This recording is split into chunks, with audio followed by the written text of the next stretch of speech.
안녕하십니까, 고비트입니다. 지난 영상에서 로그 채널과 UTAD 그리고 CME 갭에 의한 65K의 고점의 가능성을 이야기하였습니다. 그리고 상승분을 되돌리는 하락이 나왔죠. 8월봉 마감을 이틀 남겨둔 상황에서 지금의 하락은 지속될까요? 아니면 저점의 출현일까요? 자, 8월 29일 비트코인 차트 분석 시작합니다. 우선 지난 영상 리뷰합니다. 이렇게 두 개의 저점과 한 개의 고점으로 하락 채널을 만들었고, 그 채널 상단 저항을 맞은 65K는 고점일 수 있다 언급하였습니다. 거기에 두 가지 근거를 더 추가하여 이 가능성의 신뢰도를 높였고, 29일 오후 1시 차트에서 결과가 어떻게 됐는지 확인해 봅니다. 약 8% 정도의 하락이 나오면서 수요일 추가 하락으로 57.8K까지 하락하였습니다. 제 차트에 있는 이 파란색 선이 궁금하신 분들이 있으십니다. 이 파란색 선은 작년부터 이어져 온 이런 상승 채널입니다. 이 채널은 로그 차트에서만 형성되는 그런 채널입니다. 제가 이전 영상에서 로그 차트의 중요성에 대해서 언급하였죠. 그러기에 로그 차트로만 보셔야 되고, 로그 차트에서 형성되는 그런 상승 채널입니다. 그리고 8월 이 상승 채널을 벗어났다가 복귀를 하고 다시 채널 하단을 지금 이탈한 그런 상태입니다. 이제 여러분이 궁금하신 점은 그래서 추가 하락이냐 다시 상승하냐입니다. 그 부분 해석해 봅니다. 우선 일봉 차트에서 이동평균선과 일목균형 구름대 적용해 보았습니다. 이렇게 보니 차트가 복잡하고 뭔지도 모르겠죠? 제가 하나씩 설명드리겠습니다. 먼저 이동평균선입니다. 120일 이동평균선, 50일 이동평균선, 그리고 20일 이동평균선입니다. 이동평균선이 정배열을 하며 상승하다 52평 아래로 하회하였고 다시 정배열, 이후 역배열을 만들고 22평이 지금 현재 122평과 52평 아래를 위아래를 넘나드는 그런 형태입니다. 그럼에도 7월 5일 122평과 52평은 데드크로스가 난 이후 오늘까지도 역배열인 그런 상황입니다. 이렇게 이동평균선으로 알 수 있는 점은 큰 추세는 약세 하락장, 그럼에도 22평은 위아래 넘나들 수 있는 상황까지 파악이 됩니다. 그리고 캔들은 이동평균선과 멀어지면 가까워지려는 그런 성질이 있습니다. 그러기에 이제 이동평균선의 캔들 차트를 다시 결합하여 파악해 보겠습니다. 자, 이렇게 캔들과 이평선을 합쳐보니 캔들이 이렇게 이동평균선과 멀어지면은 다시 가까워지고, 그리고 캔들이 먼저 이평보다 움직이면서 22평을 중심으로 위아래 왔다 갔다 한 이후 이때죠. 7월 5일 굉장히 큰 하락을 하면서 122평과 52평, 22평까지 역배열을 만들었습니다. 그리고 지금은 다시 122평으로 캔들이 올라왔다가 다시 한번 하락을 한 그런 형태입니다. 하지만 분명한 거는 지금 이 평이 역배열인 상황으로 정배열로 돌리려면은 그 시간이 굉장히 필요하다입니다. 이렇게 이동평균선이 역배열인 상태에서 바로 상승을 하기는 어렵습니다. 조금 이 부분에서 머무르다가 그러면서 시간을 보내면서 이 평을 정배열 아니면은 조금 더 모은 형태에서 그리고선 상승을 하는, 보통은 그런 형태가 기본입니다. 자, 이렇게 이동평균선 확인하였고요. 다음은 일목균형 구름대입니다. 일목균형표의 구름대는 선행 스팬 1, 2의 간격을 채워서 형성된 모양으로 이렇게 녹색 구름은 음운, 적색 구름은 양운이라고 합니다. 그리고 구름의 두께가 두꺼워지면 지지 저항이 강력한 형태고, 구름의 두께가 얇으면 지지 저항이 약하다는 의미입니다. 그러기에 구름대가 두꺼운 곳 위에 캔들이 있으면 그 추세를 좀 더 오래 지속할 수 있고, 구름대가 얇으면 지지 저항 역할을 못하고 위아래 굉장히 캔들이 이동하기 편한 그런 저항대입니다. 지금 구름은 3월부터 두꺼운 구름대를 생성하다가 박스권에서 음운 양운이 번갈아가며 출현하고 있으며, 마지막 구름대는 그 얇기가 아주 얇은 그런 형태입니다. 그 말은 이 마지막 얇은 구름대는 위아래 쉽게 캔들이 이동할 수 있다는 뜻입니다. 거기에 음운에서 양운, 구름대 색상이 바뀌는 구간은 변곡점입니다. 마지막 얇아진 구름대 그리고 변곡점 부분 체크하시고 캔들과 결합해서 확인해 보겠습니다. 이렇게 상승 이후 양운 위에서 상승세, 그리고 변곡점을 기준으로 다시 상승, 그리고 추가 하락 어떤가요? 이 일목균형의 구름대는 조금 신기하게도 잘 맞는 그런 구름대입니다. 그리고 일목균형은 선행지표이기 때문에 26일 앞에 이런 식으로 미리 표시가 됩니다. 그러면은 앞으로의 26일 동안의 구름대는 이렇게 두꺼운 음운이나 이런 적당한 크기의 양운이어서 상승이나 하락이 아닌 조금은 얇은 형태입니다. 그리고 오늘이 이 음운에서 양운으로 바뀌는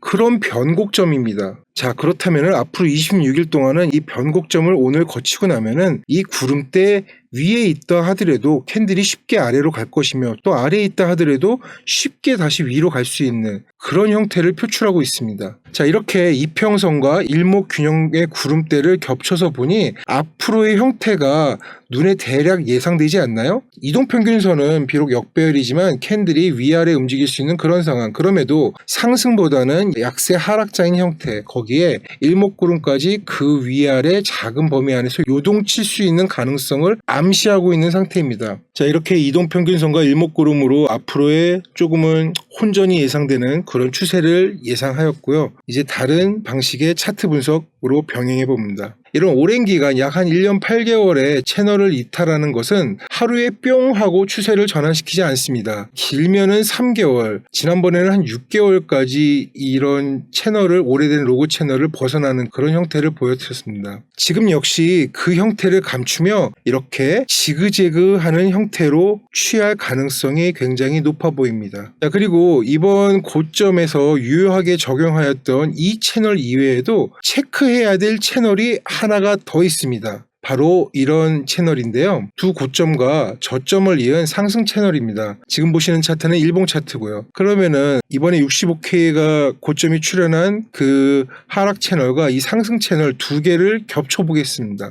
자, 그러면은 이렇게 다이아몬드 패턴이 생깁니다. 여러분, 다이아몬드 패턴을 아시나요? 다이아몬드 패턴은 이런 패턴입니다. 처음 캔들 진입 방향으로 불리시와 베얼리시, 상승과 하락의 패턴이 결정되는 그런 형태입니다. 자, 진입 방향이 이렇게 위에서 들어왔으니 이런 형태로 하락 후 상승을 할 가능성이 있겠네요. 사실 저는 차트 패턴을 몇 가지 외에는 신뢰하지 않습니다. 허나 이번 케이스는 단순히 이런 다이아몬드 패턴 이외에 이동평균선, 그리고 일목구름대, 그리고 두 채널의 저항의 근거가 뒷받침되고 있기에 조금은 약간은 신뢰할 수도 있는 그런 상황입니다. 그리고 결정적으로 좀 더 이런 가능성을 신뢰하는 그런 분석이 있습니다. 지금부터 그 중요한 분석 시작해 보겠습니다. 그건 바로 이 와이코프 픽스드 레인지 볼륨 프로파일에 의한 박스입니다. 자, 지금 보신 차트는 1시간봉 라인 차트고요. 이 차트에서 지금 보시면은 회색 박스와 노란색 박스가 보입니다. 먼저 이 회색 박스에서 이렇게 상승을 한 이후에 매집을 하면서 상단을 테스트하고 다시 하단을 테스트하고 그리고 상단 UTAD를 만든 이후 하락을 하였습니다. 그리고 다시 여기서 반등을 한 이후 이런 조그마한 다른 박스를 만들면서 이 중심선, POC 중심선 위로 캔들이 지지를 한 이후 다시 상단을 맞고 하락, 그리고 나서 다시 한번 POC의 지지를 받은 이후에 상승을 펼치는 이런 형태죠. 그러니까 즉 이런 모든 박스들은 일정한 추세가 분출된 이후에 이런 매집 과정에서 이 박스가 어큐뮬레이션, 매집이냐 아니면 디스트리뷰션, 분배냐를 결정하는 겁니다. 지금 이 박스는 디스트리뷰션, 그리고 이 박스는 어큐뮬레이션, 그렇게 되겠죠. 그 이후에 지금 이 C박스를 보면은 이 박스는 상승으로 시작을 하였습니다. 그리고 이 박스에서 POC 중심선과 이 박스 상단 하단을 계속 저점과 고점을 테스트한 이후에 마지막으로는 이런 식으로 상단에서 지지를 받으면서 분출을 하였죠. 이때가 그 잭슨홀 파월 미팅이 있던 그날이었죠. 그리고 나서 분출 이후에 지금 이렇게 작은 박스를 만들면서 그리고 채널 저항까지 맞고 다시 하락을 하였습니다. 자, 그럼 여기서 이 박스는 디스트리뷰션, 그리고 이 박스도 디스트리뷰션이죠. 이 박스는 상승 후 리어큐뮬레이션이 된 박스고, 여기는 이제 하락 후 상승한 어큐뮬레이션, 축척, 재축척, 분배 박스죠. 그리고 이 마지막 지금 분배 박스에서 하락을 하였습니다. 그러면은 우리는 지금 이 박스에서 어떤 형태가 출현되는지가 굉장히 중요한 그런 포인트가 되겠죠. 반면에 지금 보시는 이 노란색 박스, 이런 회색 박스들이 합쳐져서 이런 노란색 박스에 지금 중심이 있습니다. 그 이야기는 이런 작은 박스에서 상단 하단 테스트 이후 방향을 분출하듯 이 노란색 박스에서도 이렇게 상단 하단 테스트를 한 이후 방향을 분출한다는 그런 뜻입니다. 그럼 우리가 집중해야 될 박스는 지금 이 부분인데요. 이 전체 노란 박스에서 이 부분을 해석할 때 저희가 조금 유용하게 할 수 있는 그런 와이코프의 이론이 있습니다. 그것은 바로 원인과 결과 이론입니다. 와이코프의 원인과 결과 이론인데요. 이렇게 큰 매집을 한 원인은 그 추세를 굉장히 강력하게 뽑으면서 반대편도 강력한 힘으로 분출되며 결과를 만듭니다. 이 정도의 기간으로 매집을 하였고, 그리고 이 원인이 이 박스가 디스트리뷰션으로 돼서 추세를 분출하였습니다. 그러기에 그 추세는 굉장히 강력하였고 반등 역시 강력한 그런 결과로 나왔죠. 반면에 이 노란 박스에서 확인을 해보면은 이 D에서의 원인은 이 원인보다는 굉장히 매집량도 작고, 이 작은 매집의 결과는 분명히 캔들의 크기는 이 원인의 크기와 다르게 작습니다. 하지만 분명한 결과를 도출하였고, 그 결과가 지금 보시는 박스 2입니다. 하지만 이 전체적으로 노란 박스에서 봤을 때 이 D 부분의 이런 하락은 이런 식으로 결과가 이 하단까지 갈 수 있는 충분히 그런 형태입니다. 그러기에 저는 이런 식으로 55에서 53K에서 반등이 나올 것으로 예상이 됩니다. 자, 이렇게 이동평균선, 일목균형, 채널로 확인된 다이아몬드 패턴, 거기에 와이코프의 박스의 원인과 결과 이론까지 합쳐지니 55에서 54K까지 그 안에서 하락한 이후 반등이 예상되는 그런 형태입니다. 그러기에 저는 54K부터 롱을 모을 생각이며, 반면에 제 예상이 틀릴 경우도 있습니다. 이번 하락에서 형성된 이 하락 추세선을 돌파한 이후 그 상승을 이어 이렇게 상승할 수도 있겠죠. 그러나 이 부분은 이 큰 노란 박스의 VH 상단에서 발생한 원인의 결과로는 역행한다 봅니다. 그리고 이 작은 이 녹색의 박스를 형태를 관찰하면서 충분히 이런 제 분석이 틀린 부분을 확인할 수 있기에 제 관점이 틀렸다면 텔레그램에 공지하도록 하겠습니다. 지금 중요한 것은 이 작은 박스에서 어느 방향으로 추세를 분출하냐입니다. 자, 이렇게 돈 주고도 배우기 힘든 고급 내용의 정보를 저의 텔레그램에서 무료로 공유하고 시장을 같이 파악하고 대응하고 있습니다. 그러니 영상 아래 링크 텔레그램 방으로 편하게 오셔서 비트코인 시장 같이 추적하시면서 함께 가시죠. 요즘 트레이딩뷰 채팅창에서는 저를 쇼충이 형이라고 부르더라고요. 오랜만에 올리는 저점을 더 이상 낮추지 않는 그런 저의 롱 관점입니다. 다음에 업데이트한 분석으로 찾아뵙겠습니다. 이상 고비트였습니다. 감사합니다.